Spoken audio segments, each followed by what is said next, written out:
देखिए स्टूडेंट्स, आज के लेक्चर के अंदर हम बात करेंगे फाइनेंशियल प्लानिंग के मीनिंग के बारे में। अब लास्ट लेक्चर के अंदर हमने कुछ इसके फाइनेंशियल प्लानिंग के फाइनेंशियल मैनेजमेंट के कुछ लिमिटेशंस वगैरह के बारे में हमने बात करी थी। तो आज का लेक्चर ये समझो कि हमारा सेकंड चैप्टर स्टार्ट हो रहा है, और जो हमारा आज का टॉपिक रहेगा वो फाइनेंशियल प्लानिंग का मीनिंग, फाइनेंशियल प्लानिंग के टाइप, और ऐसे कौन कौन से फैक्टर है जो फाइनेंशियल प्लानिंग को आपको इफेक्ट करते हैं, तो उसके बारे में हम बात करेंगे। तो चलिए स्टार्ट करते हैं, और सबसे पहले हम देखते हैं कि फाइनेंशियल प्लानिंग होता क्या है।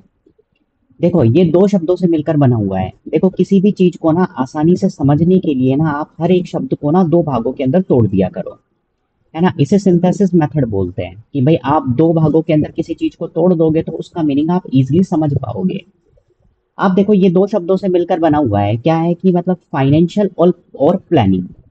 फाइनेंशियल का मतलब आप समझ के आप में आज समझ में आपको आ गया होगा, पहले के लेक्चर के अंदर हम पढ़ के आ चुके हैं।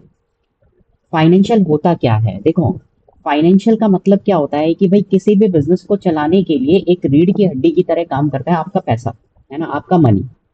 और वो पैसा या मनी कहाँ से आता है, वो कहीं ना कहीं किसी सोर्स से आ रहा होगा, है ना। उसे क्या बोलते हैं, फाइनेंस के सोर्स बोलते हैं। जैसे कि आपका इक्विटी से पैसा आ रहा है, आपका प्रेफरेंस से पैसा आ रहा है, आपका वर्किंग कैपिटल से पैसा आ रहा है। वर्किंग कैपिटल से पैसा आने का मतलब वो पैसा आपका डेटर से आ रहा है ना। क्रेडिटर से आपको पैसा मिल रहा है। बैंक लोन आपने ले रखा है, बैंक ओवरड्राफ्ट से आपको पैसा मिल रहा है। यानी कि शॉर्ट टर्म फाइनेंस हो सकता है और लॉन्ग टर्म फाइनेंस हो सकते हैं। उसके बारे में ही पहले से सोच विचार कर लेना कि कहाँ से कितना पैसा आएगा, कहाँ कहाँ पर उस पैसे को लगाया जाएगा, किस किस तरीके से अपने फंड को एलोकेट करोगे, कितना कितना पैसा डिस्ट्रीब्यूट कर दिया जाएगा, कितना कितना पैसा वर्किंग कैपिटल के अंदर लगाया जाएगा, कितना कितना पैसा कैपिटल बजटिंग के अंदर लगाया जाएगा, कहाँ कहाँ से हम किस किस प्रपोर्शन के अंदर कितना कितना रेशियो हम कैपिटल का प्रोक्यूर करेंगे, कितना कितना एक्वायर करने का काम करेंगे, उसकी कॉस्ट ऑफ कैपिटल कितनी रहेगी, इसके बारे में पहले से ही सोच विचार कर लेना फाइनेंशियल प्लानिंग कहलाता है।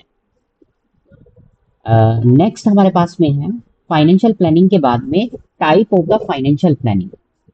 देखो, फाइनेंशियल प्लानिंग का मीनिंग हमें समझ में आ गया, फिर भी मैं आपको एक बार थोड़ा सा शॉर्ट फॉर्म के अंदर बता देता हूँ। फाइनेंस से रिलेटेड पहले से ही सोच विचार कर लेना, कहाँ से कितना पैसा आएगा, सोर्स कौन कौन से रहेंगे, कितनी उसकी कॉस्ट रहेगी, कहाँ कहाँ हम वो पैसा लगाएंगे, पहले से ही सोच विचार कर लेना भविष्य के बारे में। वो क्या होता है, हमारा फाइनेंशियल प्लानिंग होता है। अब फाइनेंशियल प्लानिंग के हमारे पास में बेसिकली तीन टाइप हो सकते हैं। एक हो सकता है हमारा शॉर्ट टर्म फाइनेंशियल प्लानिंग, एक हो सकता है हमारे पास में मीडियम टर्म फाइनेंशियल प्लानिंग, और एक हो सकता है हमारे पास में लॉन्ग टर्म फाइनेंशियल प्लानिंग। आप शॉर्ट टर्म फाइनेंशियल प्लानिंग क्या होता है, देखो, आप कॉमर्स के स्टूडेंट हो, शॉर्ट टर्म का मतलब आपको पता होगा, तो इसके अंदर हम डिटेल के अंदर इतना नहीं जाएंगे।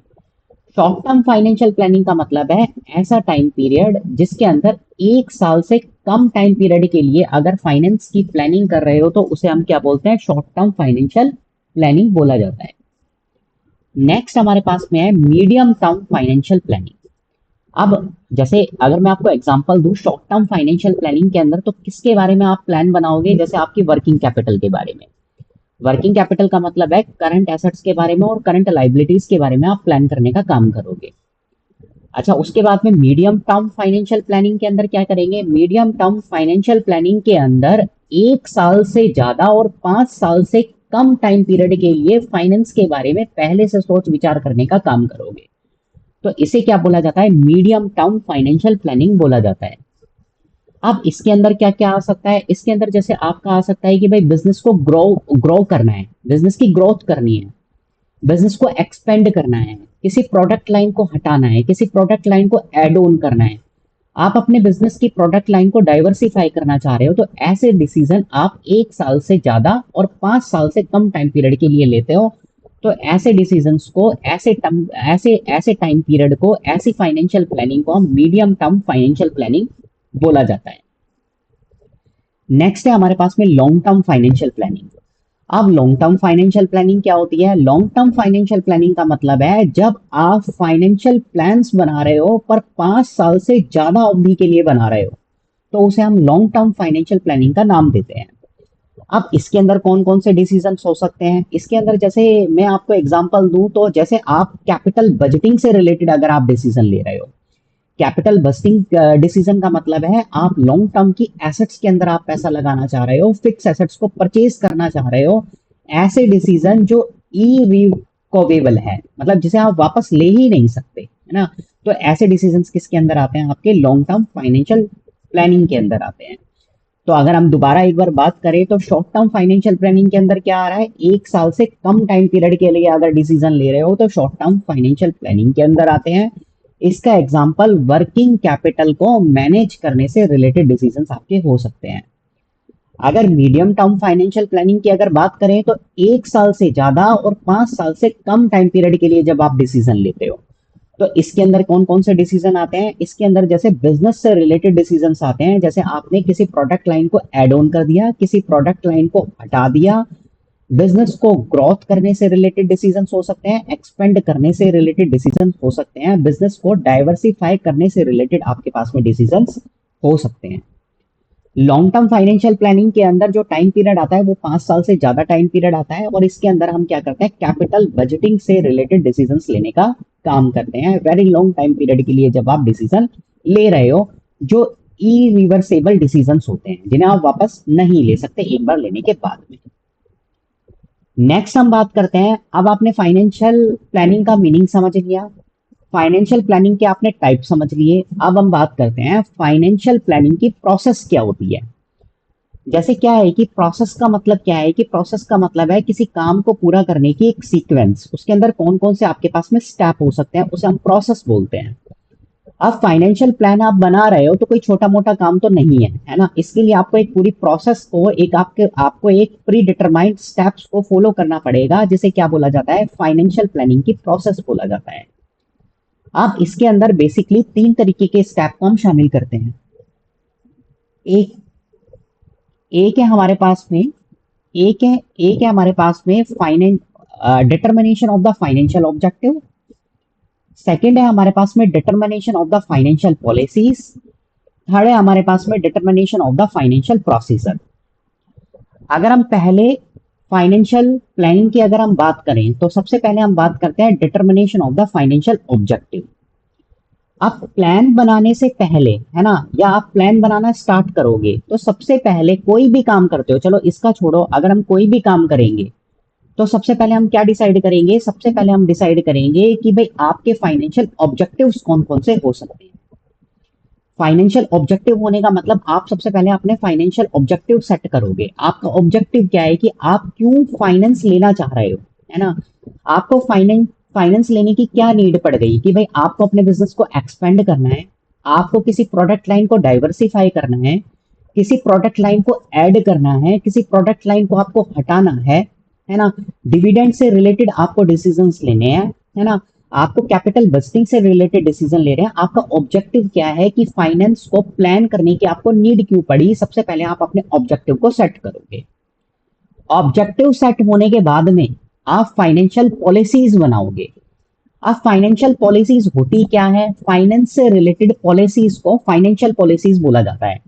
पॉलिसीज क्या होती है, पॉलिसीज का मतलब है नीति। नीतियों का मतलब क्या होता है कि आपको परिस्थितियों के अकॉर्डिंग आपको बताया जाता है, आपको गाइडलाइन दी जाती है कि आपको इस परिस्थिति के अंदर कैसे डील करना है, इस सिचुएशन के अंदर आपको कैसे डील करना है, तो वो आपकी पॉलिसी होती है।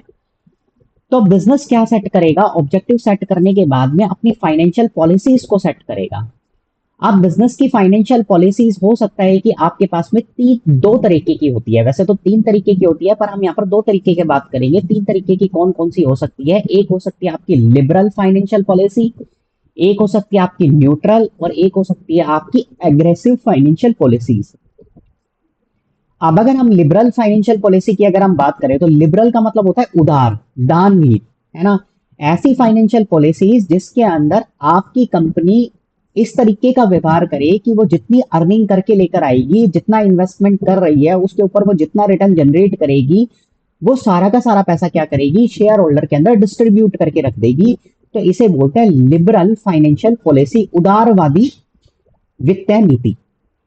अगर हम सेकंड की बात करें तो सेकंड है हमारे पास में न्यूट्रल। अब न्यूट्रल का मतलब क्या होता है कि ना तो ज्यादा पैसा वो डिस्ट्रीब्यूट करेगी और ना ही ज्यादा पैसा अपने पास में बचा कर रखेगी।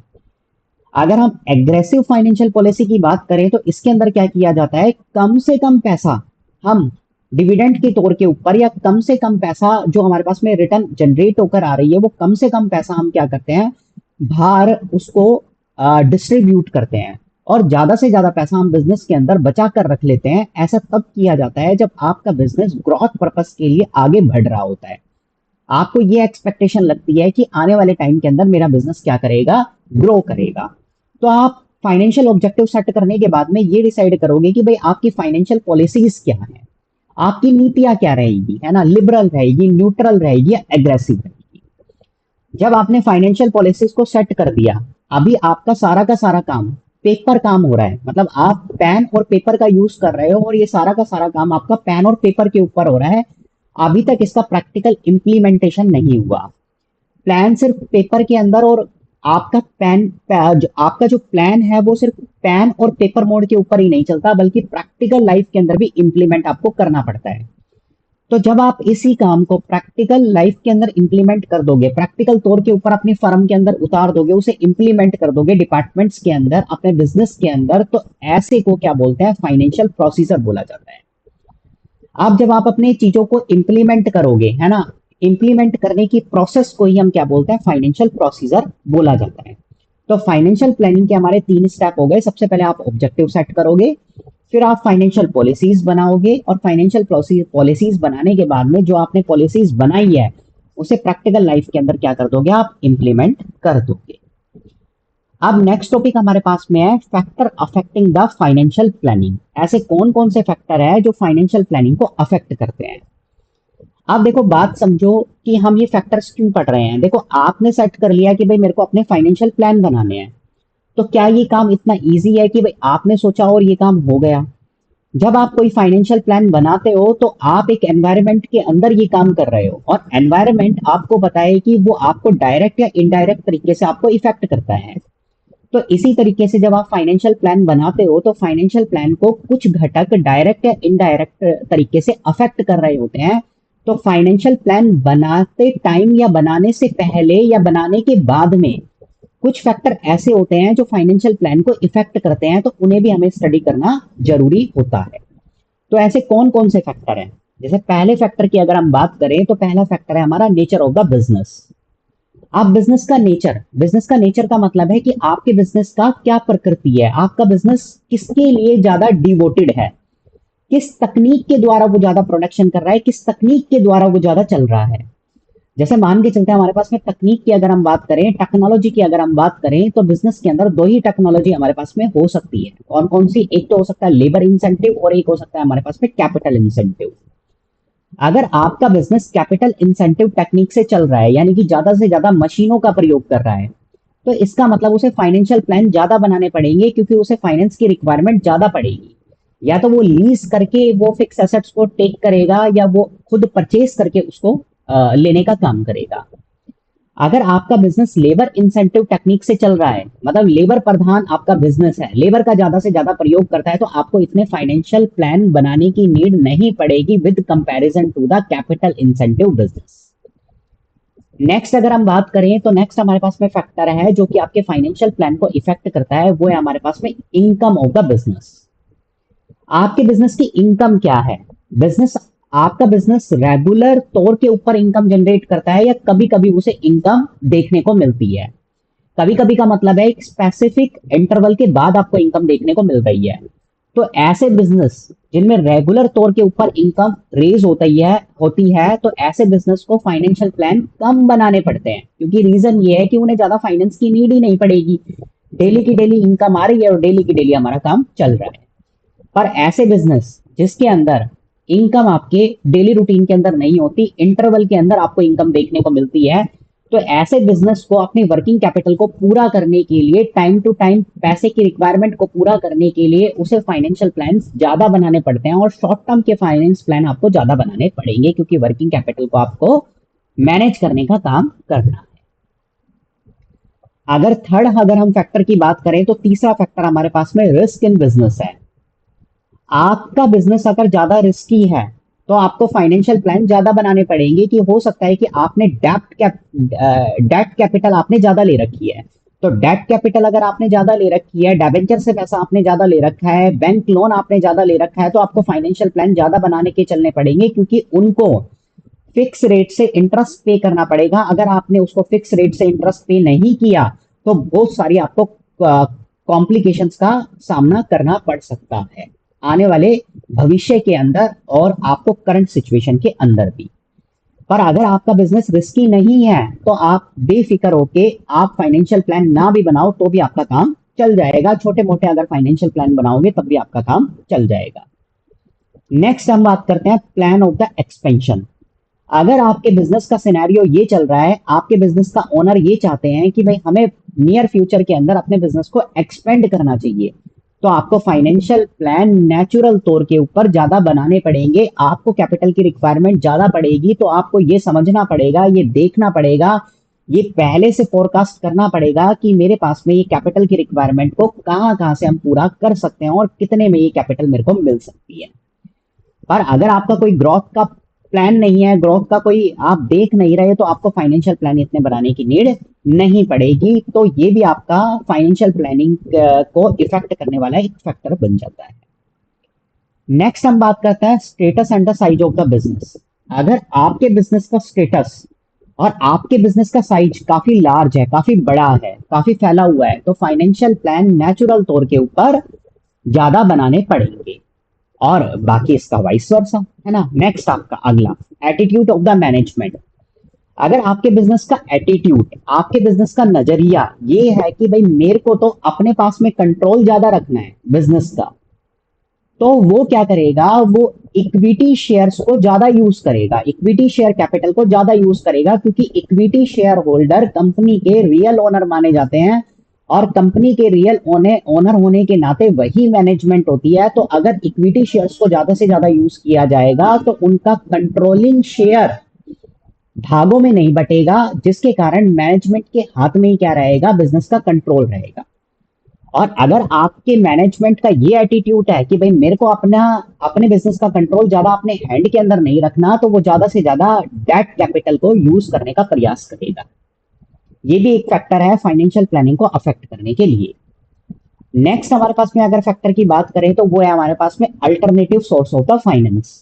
अगर आपके बिजनेस की गुडविल अच्छी है, मार्केट के अंदर उसकी अच्छी वैल्यू है और उसके पास में फाइनेंस के अलग अलग अल्टरनेट्स है, फाइनेंस अलग अलग जगह से इकट्ठा कर सकता है, जैसे बैंक से उसको पैसा मिल जाए, फाइनेंशियल इंस्टीट्यूशन से उसको पैसा मिल जाए, इक्विटी शेयर से उसको पैसा मिल जाए, प्रेफरेंस शेयर से उसको पैसा मिल जाए, डेट से उसको पैसा मिल जाए, रिटेन्ड अर्निंग से उसको पैसा मिल जाए, तो अल्टरनेट आपके पास में बहुत सारे हैं।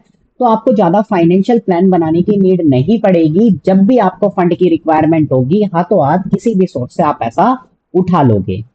पर आपके बिजनेस के पास में अगर अल्टरनेट अवेलेबल नहीं है, तो आपको सोचना पड़ेगा, विचार करना पड़ेगा, पहले से आपको रूपरेखा बनानी पड़ेगी, ताकि ऑन द स्पॉट आपको फंड की रिक्वायरमेंट को आप पूरा कर पाओ।